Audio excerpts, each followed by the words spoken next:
सो अभी जैसे मैंने डिस्कस किया ये वाले सिग्नल का सैम्पलिंग फंक्शन हमने ले लिया sign omega C T upon pi T type का, साइन ओमेगा सी एन अपान पाई एन, सेम जैसा कंटिन्यूअस डोमेन में होता है एज इट इज़ आपका कहाँ होता है डिस्क्रीट टाइम डोमेन में भी उसका Fourier transform minus omega C से ओमेगा सी वन, लेकिन यहाँ पे ये पीरियोडिक होगा 2 पाई पीरियड से, वहाँ पे पीरियोडिक नहीं होता था, केवल एक भाग आता था। यहाँ पे यही चीज़ बार बार रिपीट करेगी, लेकिन उससे कोई मतलब नहीं है।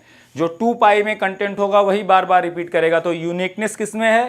केवल 2 पाई पीरियड में आपको वही कंसीडर करना है for all the analysis purpose. अब ध्यान से अगर देखो, अब मैं आपको यहीं पे डिजिटल फिल्टर थोड़ा बहुत इंट्रोड्यूस करता हूं। जब जेट ट्रांसफॉर्म पढ़ाऊंगा तो वहां उस डिजिटल फिल्टर को हम और इलेबोरेट करेंगे। अब यहां से डिजिटल फिल्टर का क्वेश्चन आ सकता है। डिस्क्रीट टाइम फोरियर ट्रांसफॉर्म अगर आप देखेंगे बहुत कम पूछा जाता है। क्यों कम पूछा जाता है? क्योंकि नॉर्मली जो डिस्क्रीट टाइम डोमेन में है ज़्यादातर एनालिसिस हम किससे करते हैं? Using Z transform. ज़्यादातर हम एनालिसिस कहाँ से करते हैं? Using Z transform. इसीलिए डिस्क्रीट टाइम फोरियर ट्रांसफॉर्म से यहाँ क्वेश्चन थोड़े कम आते हैं, जबकि कंटिन्यूअस डोमेन में फोरियर ट्रांसफॉर्म भी थोड़ा इफेक्टिवली यूज होता है as well as Laplace transform, तो वहाँ दोनों से क्वेश्चन आते हैं। बट यहाँ पे केवल ज़्यादातर क्वेश्चन आपके आते हैं जेट ट्रांसफॉर्म से। यहाँ पे क्वेश्चन आते तो हैं डिस्क्रीट टाइम से, लेकिन किस पे आते हैं आजकल? डिस्क्रीट फोरियर ट्रांसफॉर्म पे क्वेश्चन आते हैं। किस पे क्वेश्चन आते हैं आपके? डिस्क्रीट फोरियर ट्रांसफॉर्म पे। वो भी हम आगे के लेक्चर में मैं थोड़ा बहुत डिस्कशन करूंगा, उसकी कुछ इंपॉर्टेंट प्रॉपर्टीज बताऊंगा, फिर उस पर जो कुछ क्वेश्चन आए हुए हैं उनको सीधे सीधे मैं डिस्कस करूंगा डिस्क्रीट फोरियर ट्रांसफॉर्म अगले लेक्चर्स में। ठीक है, तो यहाँ पे बस ये डिस्कशन थोड़ा सा इंपॉर्टेंट है, इसको कर लेते हैं। इसके बाद मैं यहीं पर आपको इंट्रोड्यूस करूंगा जेट ट्रांसफॉर्म। हम जेट ट्रांसफॉर्म को फिर कंटिन्यू करेंगे, क्योंकि ये दोनों रिलेटेड है। डिस्क्रीट टाइम फोरियर ट्रांसफॉर्म जहां निकालना पॉसिबल नहीं होता है उसके लिए हमने इजाद कर दिया जेट ट्रांसफॉर्म। तो जेट ट्रांसफॉर्म ज़्यादा इफेक्टिव होता है इन डिस्क्रीट टाइम डोमेन, तो वहां से सारी चीज़ें एनालाइज करेंगे। जेट ट्रांसफॉर्म में आरओसी के क्वेश्चन कैसे टैकल करते हैं वो सारी चीज़ें हम आगे डिस्कस करने वाले हैं, लेकिन उसके पहले हम फिल्टर डिस्कस कर लेते हैं। ठीक है, तो अब यहाँ ध्यान से देखो, यही चीज़ बार बार रिपीट करेगी। अब एक चीज़ और मैं बताता हूँ आपको, डिजिटल फिल्टर की यहीं से आप एक तरह से सोचो शुरुआत हो रही है। मैंने अभी कहा डिस्क्रीट टाइम सिग्नल अगर ले तो टाइम डोमेन में उसका फोरियर ट्रांसफॉर्म क्या होगा? 2 पाई से पीरियोडिक होगा, मतलब जितना माइनस पाई से पाई में कंटेंट होगा वो यूनिक होगा और वही चीज बार बार रिपीट करेगी। तो यूनिकनेस किस पीरियड में है? माइनस पाई से पाई में। मैंने कहा हमेशा कौन सा पीरियड कंसीडर करो? 2 पाई वाला। Right from minus pi two plus pi आप क्या करो? कंसीडर किया करो। ठीक है, अब माइनस पाई से प्लस पाई कंसीडर करोगे, वही चीज बार बार क्या होती है? रिपीट होती है। जैसे मैं ले लूं एक period sine omega C N, omega C को सपोज मैं पाई बाई 4 ले लेता हूं। क्या ले लेता हूं मैं? ओमेगा सी को पाई बाई 4। तो ये कितना आ जाएगा? Minus pi by 4 two pi by 4, इसका फोरियर ट्रांसफॉर्म 1 आ जाएगा। ये ओमेगा डोमेन में मैं लिख रहा हूं और यही चीज रिपीट करेगी। यहां कहीं पाई होगा, यहां कहीं क्या होगा? Minus pi. इसके बाद ये फिर से रिपीट करेगा कितने पीरियड से? यहां पे क्या आ जाएगा? 2 पाई पीरियड से रिपीट करेगा। जीरो वाला पॉइंट 2 पाई पे चला गया, ये वाला पॉइंट कहाँ होगा? 2 पाई प्लस पाई बाई 4 पे होगा, ये वाला पॉइंट होगा 2 पाई माइनस पाई बाई 4 पे। इसी तरह से अगर इस तरफ आप रिपीटिशन करोगे तो ये रिपीट होगा कहाँ से? यहाँ पे होगा कहीं -2 पाई, ये वाला पॉइंट होगा -2 पाई प्लस पाई बाई 4 और ये वाला पॉइंट होगा -2 पाई माइनस पाई बाई 4। ठीक है, तो लेकिन आपको कौन सा पीरियड मैंने कहा हमेशा कंसीडर करना चाहिए? केवल एक पीरियड, और ये आगे भी इसी तरह से रिपीट होता रहेगा। 2 पाई यहाँ आगे भी रिपीट होता रहेगा, लेकिन ये सब पूरा प्लॉट करने की कोई ज़रूरत नहीं है। मैं यहीं से आपको डिजिटल फिल्टर अब इंट्रोड्यूस कर रहा हूँ। आपको कौन सा पीरियड कंसीडर करना है? माइनस पाई से पाई। अब ध्यान से देखो, अगर आप डिस्क्रीट टाइम सिग्नल पढ़ा होगा तो जो वहाँ ओमेगा फ्रीक्वेंसी होती है वो केवल 0 से 2 पाई में यूनिक वैल्यू रिसीव करती है, उसके बाद वो रिपीट करने लगती है। जबकि जब कंटिन्यूअस टाइम सिग्नल लेते हो वहाँ पे ओमेगा की वैल्यू कुछ भी पॉसिबल है। आपकी वैल्यू चाहे पाई हो सकती है, चाहे पाई बाई 2 हो सकती है, 3 पाई बाई 2 हो सकती है, 3 पाई हो सकती है, 4 पाई हो सकती है, 1 हो सकती है, 2 हो सकती है, 10 हो सकती है। जितनी वैल्यूज आप रेशनल या इरेशनल सोच सकते हो वो सारी वैल्यूज ओमेगा की पॉसिबल होते हैं। किस डोमेन में? कंटिन्यूअस डोमेन में। लेकिन डिस्क्रीट डोमेन थोड़ा सा बहुत ही स्पेशल केस हो जाता है, इसीलिए यहाँ से जो क्वेश्चन होते हैं आपको थोड़ी सी अच्छी नॉलेज होनी चाहिए, तभी चीज़ों को आप रिलेट कर पाओगे। यहाँ पे ओमेगा अगर आपने पढ़ा होगा e⁻j⍵0 या cos ω0 या sin ω0, यानी यहाँ पे ω0 0 से 2 पाई के बीच में ही यूनिक वैल्यू लेता है। उसके बाद वैल्यू अगर मैं कहूँ ω0 की वैल्यू आपकी गिवन है 5 पाई बाई 2, अगर डिस्क्रीट टाइम डोमेन में आप कहते हो कि ओमेगा की वैल्यू 5 पाई बाई 2 है, it is as good as pi by two. 2 pi plus pi by two अगर आप करते हो तो आपको 5 पाई बाई टू मिलता है। तो जो पाई बाई टू फ्रीक्वेंसी है वो सेम एज है 5 पाई टू, वही सेम एज है आपको अगर 2 पाई और आप और ऐड कर दोगे तो क्या हो जाएगा आपका 9 पाई बाई टू। तो pi by two, 5 pi by two, 9 pi by two, ये सारे सेम फ्रीक्वेंसी हैं। जबकि ऐसा आपका कंटिन्यूअस टाइम डोमेन में नहीं होता है, वहां pi by two is a different frequency, 5 pi by two is a different frequency, 9 pi by two is a different frequency, all the frequencies are different. But यहां पे ओमेगा 0 से 2 पाई में ही unique value लेता है। अब देखो यहां पे एक और अच्छी चीज क्या है, यहां पे फ्रीक्वेंसी कभी निगेटिव हो सकती है। यहां पे देखो फ्रीक्वेंसी हम निगेटिव भी दिखाते हैं। ओमेगा ये है, ये ओमेगा एक्सिस है, यहां 0 से यहां प्लस फ्रीक्वेंसी है, यहां माइनस। फ्रीक्वेंसी क्या होती है आपके according, number of oscillations in 1 second. अगर जनरल डिफिनीशन से जाओगे फ्रीक्वेंसी, ओमेगा एंगुलर फ्रीक्वेंसी होगी तो वहां 2 पाई से मल्टीप्लाई हो जाएगा। एफ की अगर बात करें तो number of oscillations in 1 second is called as frequency. तो फ्रीक्वेंसी कभी निगेटिव हो सकती है क्या, आपके ऑसिलेशंस या तो 0 होंगे या तो कुछ वैल्यूज होंगी। 0 होंगे तो फ्रीक्वेंसी 0 होगी, नंबर ऑफ ऑसिलेशन ज्यादा होंगे तो फ्रीक्वेंसी ज्यादा होगी, कम होगी तो कम। लेकिन वो क्या निगेटिव हो सकता है, नहीं हो सकता है। लेकिन हम यहाँ निगेटिव फ्रीक्वेंसीज कंसीडर करते हैं। फिर क्यों करते हैं, ये ऐसा कुछ नहीं है। आप अगर ध्यान से देखो, जब आप जे डोमेन में जाते हो, जैसे अगर आप फोरियर ट्रांसफॉर्म निकालो वहां भी हम जे कंसीडर करते हैं, आप फोरियर सीरीज निकालो एक्सपोनेंशियल वाली, वहां भी हम जे कंसीडर करते हैं। अब अगर जे को देखो तो जे कैसा नंबर होता है, आप कहते हो इमेजिनरी नंबर होता है। जब कोई चीज इमेजिनरी है तो एग्जिस्ट कर सकती है क्या, रियल वर्ल्ड में कभी नहीं करेगी। तो फिर ये है क्या, ये जस्ट एक मैथमेटिकल ऑपरेटर है। आप किसी भी रियल प्रॉब्लम का हमेशा कैसा सोल्यूशन होता है, रियल सोल्यूशन होता है। लेकिन अगर आप रियल पास से किसी रियल प्रॉब्लम का सोल्यूशन फाइंड आउट करने की कोशिश करोगे तो कई बार मेथड बहुत ही कॉम्प्लेक्स होता है, आप सोल्यूशन में पहुंचने में बहुत टाइम लगेगा, वो मेथड बहुत लेंदी होता है। इसीलिए मैथमेटिक्स ने क्या इजाद किया, एक इमेजिनरी टर्म इजाद कर दिया जे। अब इस जे को डील करने से क्या हुआ कि जो रियल प्रॉब्लम का रियल सोल्यूशन था, मैंने उसके लिए एक इमेजिनरी पाथ क्रिएट कर दिया। उस इमेजिनरी पाथ से मैं उस रियल सोल्यूशन पे इजीली पहुंच जाऊंगा। उस रियल प्रॉब्लम का मैं रियल सोल्यूशन तो निकालूंगा, लेकिन थ्रू ए इमेजिनरी पार्ट वो इजीली सोल्यूशन आपका क्या हो जाएगा, एग्जिस्ट करेगा। यहां पे जे लेने से, इसीलिए यहां भी क्या हुआ, आपका एक्चुअल में 0 से पाई बाई 4 में जो फ्रीक्वेंसी है वही यूनिक है। 0 से पाई बाई 4 में जो फ्रीक्वेंसी है उसमें कुछ पावर होगा। मैंने क्या किया, जब तक ये इधर ओमेगा नहीं एग्जिस्ट करता था तो मैथमेटिकली आप एनालाइज करोगे तो ये इसमें कोई सिमेट्रिसिटी नहीं होगी, क्योंकि अगर इधर वाला पोर्शन में रिमूव कर दूंगा तो कोई सिमेट्रिसिटी नहीं होगी, ना तो इवन होगा ना तो ऑड होगा। फिर उसका मैथमेटिकल एनालिसिस करना थोड़ा सा डिफिकल्ट होता है। इसीलिए मैंने क्या किया, जो 0 से पाई बाई 4 में पावर थी फ्रीक्वेंसी के अंदर, उस पावर को आधा मैंने राइट साइड में रखा, उसको आधे को क्या कर दिया मैंने लेफ्ट साइड में भी रख दिया। मैंने सिमेट्रिसिटी कर दी। तो टोटल पावर जब आप निकालोगे माइनस पाई बाई 4 से पाई बाई 4 में, वो वही पावर होगी जो 0 से पाई बाई 4 में एक्चुअल सेंस में होगी। फ्रीक्वेंसी क्योंकि पॉजिटिव वैल्यू होगी, निगेटिव नहीं होगी। तो ये फॉर मैथमेटिकल इजीनेस हमने क्या क्रिएट कर दिया, एक निगेटिव फ्रीक्वेंसी। एक्चुअल वर्ड में निगेटिव फ्रीक्वेंसी जैसा कुछ नहीं होता, ये केवल और केवल यूज हो रहा है फॉर ओनली कैलकुलेशन पर्पज। तो अगर ध्यान से देखो, मैंने कहा ये 2 पाई से पीरियोडिक होता है, और पीरियड में कहां से कहां लूंगा, माइनस पाई से पाई। तो अभी मैंने कहा फॉर सिमेट्रिसिटी क्रिएशन आपने 0 से पाई में जो फ्रीक्वेंसी थी उसी को क्रिएट कर दिया 0 से माइनस पाई में, तो यूनिक फ्रीक्वेंसी आपकी क्या बची। और अभी मैंने आपको कहा था omega in case of discrete time signal 0 से 2 पाई में ही यूनिक वैल्यू ले सकता है, लेकिन उसको भी हमने क्या कर दिया, 0 से पाई और माइनस पाई से 0 में क्या कर दिया, सिमेट्रिक कर दिया। तो यूनिक फ्रीक्वेंसी कहां से कहां बची, 0 से पाई बची। जो माइनस पाई बाई 2 होगा उसमें 2 पाई ऐड करोगे वो क्या बन जाएगा, 3 पाई बाई 2 बनेगा कि नहीं। और 3 पाई बाई 2 कहीं यहां पे फ्रीक्वेंसी होगा, कहां पे, यहां पे होगा 0 से पाई के बीच में। तो जो माइनस पाई बाई 2 वाला कुछ नहीं है, वो किसके बराबर है, पॉजिटिव डोमेन में 3 पाई बाई 2 के बराबर है। तो जो यूनिक फ्रीक्वेंसीज हैं केवल 0 से पाई में एग्जिस्ट करती हैं। अब देखो फिल्टर फिर कैसे आया पिक्चर में।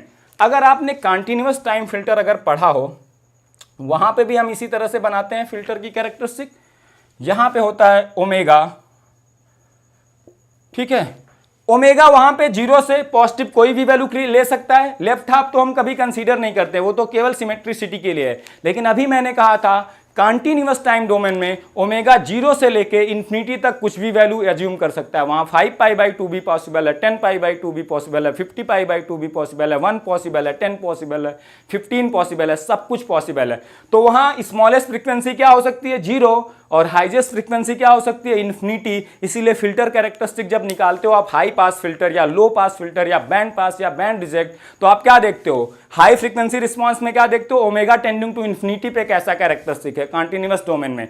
लो फ्रीक्वेंसी रिस्पांस देखने के लिए क्या देखते हो आप, omega is tending to zero पे रिस्पांस कैसा है। तो वहां हाई फ्रीक्वेंसी किसको करस्पॉन्ड करती है, ओमेगा इन्फिनिटी को, और लो फ्रीक्वेंसी किसको करस्पॉन्ड करती है, जीरो को। यहां पे लेकिन यूनिक फ्रीक्वेंसी कहां से कहां है, अगर पॉजिटिव हाफ में बात करें, क्योंकि पॉजिटिव हाफ में ही एक्चुअल फ्रीक्वेंसी है 0 से पाई के बीच में, तो पाई किसको रिप्रेजेंट करेगा, हाईएस्ट पॉसिबल फ्रीक्वेंसी क्या हो गई, पाई। इसीलिए हाई फ्रीक्वेंसी रिस्पांस अगर डिस्क्रीट टाइम डोमेन में निकालना है तो ओमेगा की किस वैल्यू के लिए निकालोगे, ओमेगा टेंडिंग टू इन्फिनिटी जो कॉन्टिन्यूअस डोमेन में था, यहां ओमेगा टेंडिंग टू क्या बन गया, पाई। लो फ्रीक्वेंसी तो अभी भी क्या है, omega is equal to zero, जैसे यहां पे थी, यहां पे हाई फ्रीक्वेंसी पाई बन गया, ना कि इनफाइनाइट बन गया। तो फिल्टर मैं कैसे निकालता हूं कंटीन्यूअस डोमेन में, अगर हाई फ्रीक्वेंसी के लिए गेन अच्छा है और लो फ्रीक्वेंसी के लिए गेन कम है तो एक कैसा फिल्टर है, हाई पास फिल्टर, मतलब हाई फ्रीक्वेंसी को पास करेगा, लो फ्रीक्वेंसी को ब्लॉक। अगर लो फ्रीक्वेंसी पे ओमेगा टेंडिंग टू जीरो पे गेन अच्छा है, ओमेगा टेंडिंग टू इन्फिनिटी पे गेन खराब है, तो कहेंगे लो पास फिल्टर। अगर ओमेगा टेंडिंग टू जीरो और ओमेगा टेंडिंग टू इनफाइनाइट दोनों पे गेन खराब है तो कैसा फिल्टर रहा होगा, बैंड पास। जीरो पे भी ब्लॉक कर दिया, omega equal to infinity, high को भी ब्लॉक कर दिया, बीच में कोई बैंड होगा जिसको क्या कर रहा होगा, पास कर रहा होगा। अगर omega is equal to zero पे भी गेन अच्छा है, omega is equal to infinity पे भी गेन अच्छा है, तो कैसा फिल्टर बन सकता है, दो फिल्टर बन सकता है, ऑल पास, सारे फ्रीक्वेंसीज को अगर पास कर रहा हो।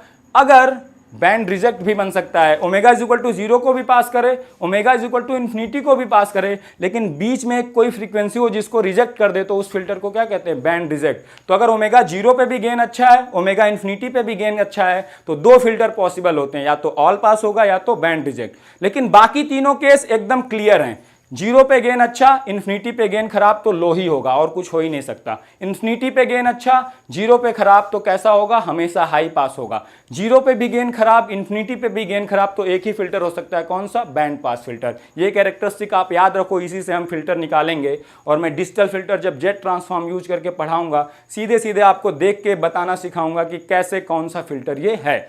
मतलब अब यही चीज अगर मुझे यहां रिलेट करनी हो कंटीन्यूअस डोमेन को डिस्क्रीट डोमेन में, तो क्या होगा बताओ, omega is equal to zero पे अगर गेन अच्छा है और यहां पे हाईएस्ट फ्रीक्वेंसी इन्फिनिटी क्या हो गई, पाई से रिप्लेस हो गई, और omega is equal to pi पे अगर गेन खराब है तो कौन सा फिल्टर बनेगा, लो पास फिल्टर बनेगा।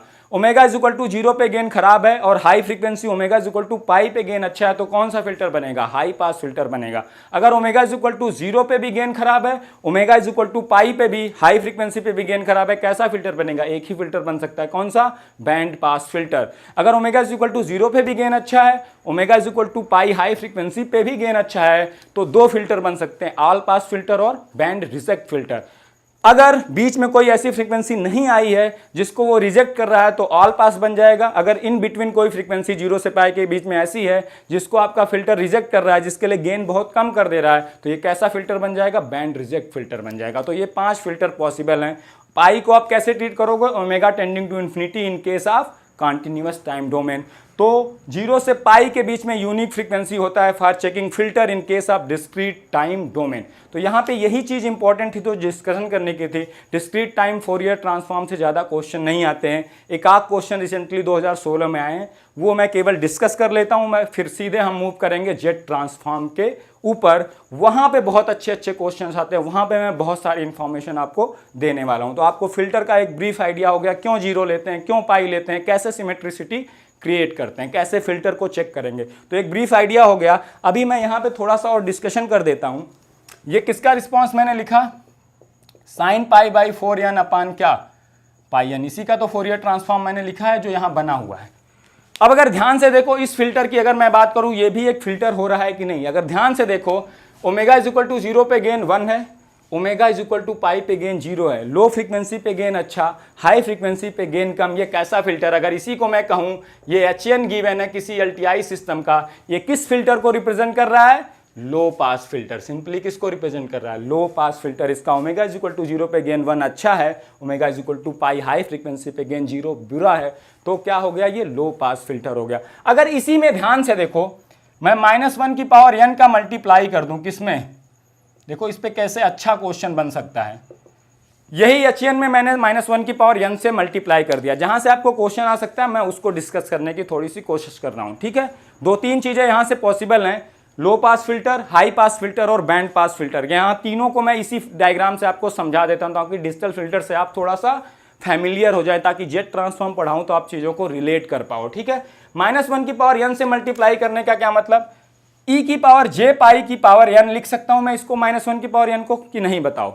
e की पावर j पाई होता है -1 cos pi plus j sine pi, cos pi की वैल्यू -1, साइन पाई की वैल्यू 0, तो -1 की पावर n, मतलब मैं इसको लिख सकता हूँ e की power j pi n into sine pi by 4n upon pi n लिख सकता हूँ।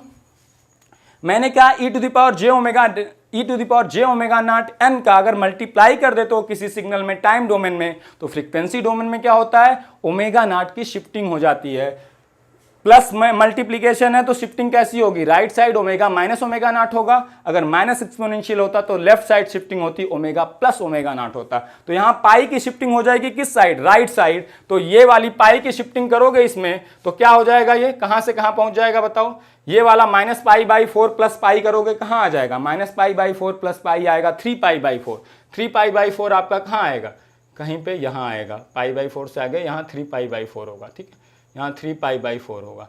और π/4 वाला पॉइंट कहाँ पहुंच जाएगा, पाई प्लस π/4 कहाँ पहुंच जाएगा, पाई प्लस π/4 आपका 5π/4 आएगा। वो पाई के आगे आएगा कि नहीं, तो यहाँ पाई के अबाउट आ जाएगा 3π/4 और यहाँ क्या आएगा 5π/4। ये वाली चीज भी आगे शिफ्ट हो जाएगी, ये वाली चीज क्या हो जाएगी, 2π से आगे शिफ्ट कर दो, पाई वाला पॉइंट कहाँ आ जाएगा, पाई वाला पॉइंट आ जाएगा आपका यहाँ कहीं 3π पे, और इसी के अबाउट आपका होगा क्या 3π प्लस π/4 यहाँ होगा 3π माइनस π/4। और यही चीज रिपीट करेगी इसी तरह इस साइड भी, इसको क्या कर देना, रिपीट कर देना 2π पीरियड्स, है ना। तो मुझे तो कौन सा पीरियड चाहिए, 0 से आपके 2π के बीच में, कौन से 0 से। इसी तरह इसका रिप्लिका यहाँ पे देखोगे तो किसके बीच में आएगा, -π के अबाउट आएगा, और ये वाली चीज और पीछे खिसक जाएगी, है ना। इसी चीज को अगर रिपीट करेंगे 2π पीरियड से तो इस तरह का रिस्पॉन्स आ गया। अब अगर ध्यान से देखो आपको कौन सा पीरियड कंसीडर करना है, राइट फ्रॉम -π टू π, यही तो 2π कंसीडर करना है for the purpose of 2π period. अब मैंने क्या कहा था, केवल राइट साइड से आपको गेन कैलकुलेट करना है, 0 से π फ्रीक्वेंसी कंसीडर करनी है। 0 पे देखो इसका गेन क्या है 0, और पाई पे गेन कितना आ गया आप देखो 1 आ गया कि नहीं, पाई पे कितना गेन आया 1 आया। हाई फ्रीक्वेंसी पाई पे गेन 1 आया, लो फ्रीक्वेंसी 0 पे गेन 0 आया। एक कैसा फिल्टर है, हाई पास। तो यही -1 से मल्टीप्लाई करने के बाद लो पास फिल्टर कैसा बन गया, हाई पास फिल्टर। अब इसी sin π/4n आप अपने घर पे करके देखना, अगर इसी sin π/4n अपान πn में मैं क्या कर दूं, किससे मल्टीप्लाई कर दूं, सपोज मल्टीप्लाई कर देता हूं cos ऑफ π/2n से। आप ध्यान से देखो sin π/4n अपान πn कैसा फिल्टर था, इनिशियली लो पास। मैंने -1 की पावर n से मल्टीप्लाई करके इसको क्या बना दिया, हाई पास फिल्टर। अब अगर इसी sin π/4n अपान πn में मैं cos π/2n का मल्टीप्लाई कर दूं तो ध्यान से देखना, इसका फोरियर ट्रांसफॉर्म निकालना आप घर पे। sin π/4n का आपको पता है कितना है, इसमें cos π/2n का मल्टीप्लाई करोगे, cos π/2n को कैसे लिखोगे, e⁻j π/2n plus e⁻−j π/2n upon 2।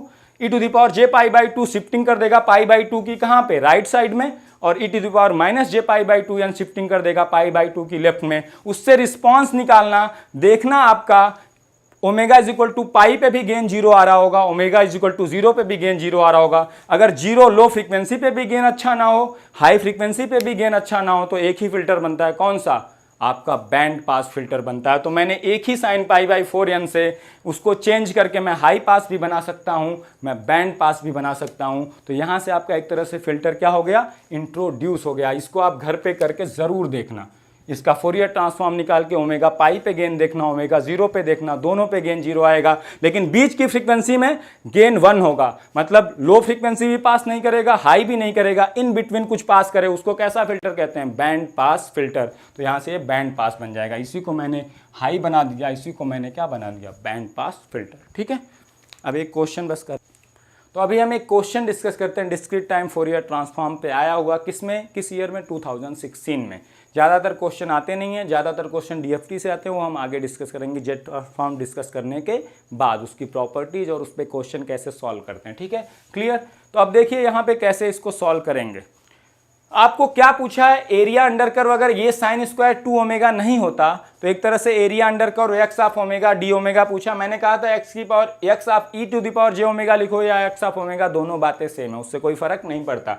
X of e j omega D omega का area over the period 2 pi, minus pi से पाई लो पीरियड या 0 to 2 पाई, मैंने बताया था कितने के बराबर होता है 2 पाई इंटू एक्सएन की value at N is equal to 0। X N आपका गिवन है, इसकी एन इज इक्वल टू 0 पे वैल्यू मैं बता सकता हूं, लेकिन यहां पे एक टर्म साइन स्क्वायर 2 ओमेगा भी आ गया, तो इसको बस ब्रेक करना है, आपका आंसर आ जाएगा, कुछ इसमें करना ही नहीं है। तो अब ध्यान से देखो, पहले मैं एक्सएन को लिख लेता हूं इस फॉर्म में, किस फॉर्म में 1 2, इस फॉर्म में जैसे हम रिप्रेजेंट करते हैं। यहां से देखना थोड़ा ईजी होता है, डेल्टा एन के फॉर्म में नहीं। डेल्टा एन किस पे होता है, एन इज इक्वल टू 0 पे एग्जिस्ट करता है, तो 8 वैल्यू है, एन इज इक्वल टू किस पे 0 पे। डेल्टा एन प्लस 1 किस पे एग्जिस्ट करेगा, एन इज इक्वल टू -1 पे, उस पे कितनी वैल्यू है 3। डेल्टा एन प्लस 2 का वहां एग्जिस्ट करेगा, एन इज इक्वल टू -2 पे, उसकी वैल्यू कितनी है 6। डेल्टा एन -1 एग्जिस्ट करेगा, एन इज इक्वल टू 1 पे, उसकी वैल्यू 7 है। डेल्टा एन -2 एग्जिस्ट करेगा 4 पे, तो बेसिकली ये गिवन है आपका क्या, एक्स ऑफ एन। अब देखो मैं इसको थोड़ा ब्रेक करता हूं, यहां एरिया प्रॉपर्टी का क्वेश्चन है, मैंने इसीलिए कहा एरिया प्रॉपर्टी इज इंपॉर्टेंट, क्योंकि यहां से क्वेश्चन आ सकते हैं। ठीक है, 1/पाई ओवर ए पीरियड ऑफ पाई 2 पाई है। मैं इसको देखो क्या लिखता हूं, 2 से मल्टीप्लाई और डिवाइड कर देता हूं, 2 यहां आ गया, 2 से मल्टीप्लाई कर दूं तो एक्स ई की पावर जे ओमेगा या एक्स ओमेगा भी लिख सकते हो, 2 साइन स्क्वायर 2 ओमेगा। जब भी साइन स्क्वायर है कास स्क्वायर है, उसे हमेशा कास 2 ओमेगा का यूज करके लीनियर पहले लीनियर कर दो, स्क्वायर को क्या कर दो, खत्म कर दो, डी ओमेगा हमेशा आपको करना चाहिए, इससे क्वेश्चन इजी हो जाएगा। 1/2 पाई माइनस पाई टू पाई, ये क्या हो जाएगा देखो, यक्स ऑफ ओमेगा मैं लिखता हूं, इससे कोई फर्क नहीं पड़ता। ठीक है, उससे आपको कोई टेंशन लेने की जरूरत नहीं। 1 माइनस कास ऑफ 2 ओमेगा होता है, यहाँ 2 ओमेगा है तो 2 इंटू 2 क्या होता है 4 ओमेगा होता है। ठीक है, ये आ जाएगा डी ओमेगा। अगर इसको मैं ब्रेक करूं तो कितना आ जाएगा 1/2 pi minus pi to pi X of omega D omega, और दूसरा टर्म क्या आ गया minus of 1/2 pi minus pi to pi X of omega cos of 4 omega D omega. ठीक है, अब ध्यान से देखो एरिया प्रॉपर्टी क्या कहता था, अगर एरिया प्रॉपर्टी पढ़ोगे -पाई टू पाई या over a period of 2 pi X of omega D omega क्या होता है, एक्सएन की वैल्यू, मैंने यहाँ 2 पाई इधर ले लिया था, यहाँ 2 पाई इधर कर दिया तो उससे कोई फर्क नहीं पड़ता। मैंने इस एरिया को बताया था 2 pi into X N at N is equal to 0, X N at N is equal to 0। तो ये वाली वैल्यू पहले वाले की तो सीधे सीधे आ गई, आंसर कितना आ गया, एक्सएन की value N is equal to 0 पे कितनी है 8 है, तो ये आंसर तो इतना 8 आ गया। लेकिन अभी इस इंटीग्रेशन की वैल्यू आपको चाहिए। अब ध्यान से देखो, X of omega cos 4 omega, X omega में कास का मल्टीप्लीकेशन हुआ है, कास को आप क्या लिख सकते हो, ई की पावर जे ओमेगा प्लस ई की पावर माइनस जे ओमेगा लिख सकते हो कि नहीं। तो अगर फोरियर डोमेन में एक्सपोनेंशियल आया है मल्टीप्लाई में एक्स ओमेगा के साथ, तो मैंने क्या बताया था, X of N minus N naught का अगर फोरियर ट्रांसफॉर्म लिखोगे तो क्या आएगा, ई की पावर जे omega minus J omega N naught into क्या एक्स ओमेगा। तो एक्स ओमेगा के साथ अगर कोई एक्सपोनेंशियल मल्टीप्लाई हो रहा है ओमेगा डोमेन में, इसका क्या मतलब है, टाइम डोमेन में क्या हुआ होगा, शिफ्टिंग हुआ होगा। तो यहाँ पे देखो ध्यान से, मैं यहाँ पे क्वेश्चन को आप कराता हूँ, X of omega into cos of 4 omega, इसको मैं क्या लिख सकता हूँ बताओ, कास 4 ओमेगा को मैं क्या लिख सकता हूँ 1/2 e to the power j 4 omega into x of omega plus 1/2 e to the power minus j 4 omega into x of omega. अगर इसका मैं इन्वर्स फोरियर ट्रांसफॉर्म निकालूं x omega into cos of 4 omega का, तो इसका inverse Fourier transform क्या होगा 1/2 plus exponential का मल्टीप्लीकेशन हुआ है, मतलब शिफ्टिंग में क्या रहा होगा n प्लस एन नॉट रहा होगा। अगर माइनस की एक्सपोनेंशियल है तो n माइनस एन नॉट रहता है, क्या होता है e to the power J omega N not, मतलब यहाँ क्या रहा होगा एक्स ऑफ n प्लस 4, और यहाँ पे क्या रहा होगा 1/2 एक्स ऑफ n माइनस 4, क्योंकि माइनस एक्सपोनेंशियल है। तो बेसिकली अगर इसको एक सिग्नल मान लें, क्या इसको एक Fourier signal f of omega मान लें, तो f ऑफ ओमेगा का इन्वर्स फोरियर ट्रांसफॉर्म fn क्या है 1/2 x of n plus 4 plus 1/2 x of n minus 4। तो अगर एफ एन का फोरियर ट्रांसफॉर्म क्या है आपके पास, देखो ध्यान से, यहीं से मैं वैल्यू निकाल लूँगा, ये माइनस में है याद रखना, ठीक है, ये सब मैं रफ कर देता हूँ आपका। तो अगर एफ एन का फोरियर ट्रांसफॉर्म क्या है, एफ ऑफ ओमेगा है, तो आप ये बताओ 1/2 pi f of omega D omega की वैल्यू क्या होती है over a period of -pi से पाई। ये सिंपली हो जाएगा एफ एन की value at N is equal to 0, जैसे यहाँ पे था एक्स ओमेगा, अगर एक्स एन का फोरियर ट्रांसफॉर्म है तो इसकी value x n at N is equal to 0, अगर एफ ओमेगा एफ एन का फोरियर ट्रांसफॉर्म है तो ये आएगा। यही इंटीग्रेशन आपको चाहिए, 1/2 पाई एफ ओमेगा है कितना, एफ ओमेगा आपका कुछ नहीं है, कितना है, x of omega cos of क्या 4 ओमेगा डी ओमेगा, इसी की वैल्यू तो आपको चाहिए। ये किसके बराबर है, f n at N is equal to 0 simply. और f n at N is equal to 0 क्या होगा, 1/2, एन की वैल्यू 0 रख दो, x of 4 plus 1/2 x of क्या -4। यहाँ एक्स ऑफ 4 की वैल्यू बताओ क्या है, 0 है कि नहीं, यहाँ से देखो 0 है, तो ये 0 आ गया, ये 2 तक है, यहाँ -2 तक है, यहाँ एक्स ऑफ -4 की वैल्यू क्या होगी, ये भी क्या होगी आपकी 0 होगी, तो एफ ऑफ 0 की वैल्यू कितनी आ गई 0। तो मतलब ये वाला एरिया जो माइनस में था उसकी वैल्यू 0 है, पहले वाले की 8 है, तो आंसर आपका क्या हो गया 8 करेक्ट हो गया, 8 - 0 इज 8, तो इसका आंसर क्या है 8 है। तो आपको जब भी कास मल्टीप्लीकेशन दिखे, कास या साइन का ओमेगा डोमेन में, मतलब क्या रहा होगा, एन डोमेन में शिफ्टिंग रही होगी, n - n0 और n + n0 की, साइन भी आए तब भी n - n0 और n + n0 की शिफ्टिंग रही होगी। और अगर आप कास का मल्टीप्लिकेशन n डोमेन में करोगे तो शिफ्टिंग कहाँ रही होगी, ओमेगा डोमेन में, ओमेगा -ओमेगा0 की और ओमेगा +ओमेगा0 की। तो इन चीज़ों को हमेशा रिलेट किया करो, इस पे क्वेश्चन रेगुलरली आते रहते हैं। कंटिन्यूअस टाइम डोमेन में भी मैंने आज क्वेश्चन कराया था, वैसे आपका क्वेश्चन यहाँ पे डिस्क्रीट टाइम डोमेन में भी है ना। तो आप बाकी प्रैक्टिस करते रहिए, इसके बाद मैं जेट ट्रांसफॉर्म स्टार्ट करूँगा, ठीक।